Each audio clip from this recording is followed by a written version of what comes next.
Saudi അറേബ്യയിൽ retail ശൃംഖല വികസിപ്പിക്കുന്നതിന്റെ ഭാഗമായി മക്കയിലും മദീനയിലും ലുലു ഗ്രൂപ്പ് പുതിയ ഹൈപ്പർ മാർക്കറ്റുകൾ ആരംഭിക്കുന്നു.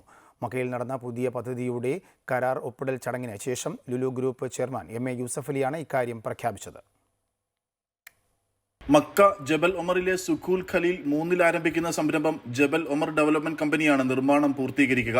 മസ്ജിദുൽ ഹറമിൽ നിന്ന് നടന്നെത്താവുന്ന അകലത്തിലാണ് ജബൽ ഒമർ പദ്ധതിയുടെ ഭാഗമായി പൂർത്തിയാകുന്ന ലുലു ഹൈപ്പർ മാർക്കറ്റ്.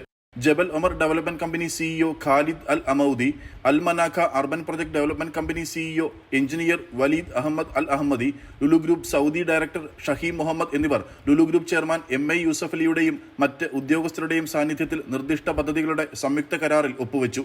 ജബൽ ഉമർ പ്രൊജക്റ്റ് ഞങ്ങളുമായൊരു ടൈഅപ്പിലായിരിക്കുകയാണ്. ഇവിടെ 12,500 സ്ക്വയർ ഫീറ്റിൽ ഒരു വലിയ സൂപ്പർ മാർക്കറ്റ് തുടങ്ങാൻ ഞങ്ങൾ ഇന്ന് അഗ്രിമെൻ്റ് സൈൻ ചെയ്തു. 2 മാസത്തിനുള്ളിൽ ഞങ്ങളുടെ ആഗ്രഹം ഹജ്ജിന് മുമ്പ് തന്നെ ഇത് തുടങ്ങണമെന്നാണ്. 7 ഘട്ടങ്ങളിലായി പ്രവർത്തനം പൂർത്തിയാക്കുന്ന ഇവിടെ നക്ഷത്ര ഹോട്ടലുകളും മികച്ച അപ്പാർട്ട്മെന്റുകളും ഉയരും. ലോകത്തിന്റെ വിവിധ ഭാഗങ്ങളിൽ നിന്നും എത്തുന്ന ദശലക്ഷക്കണക്കിന് തീർത്ഥാടകരുടെ സൗകര്യം ലക്ഷ്യമാക്കിയുള്ള വമ്പൻ പദ്ധതിയാണ് ഇത്. Amrita news, Middle east.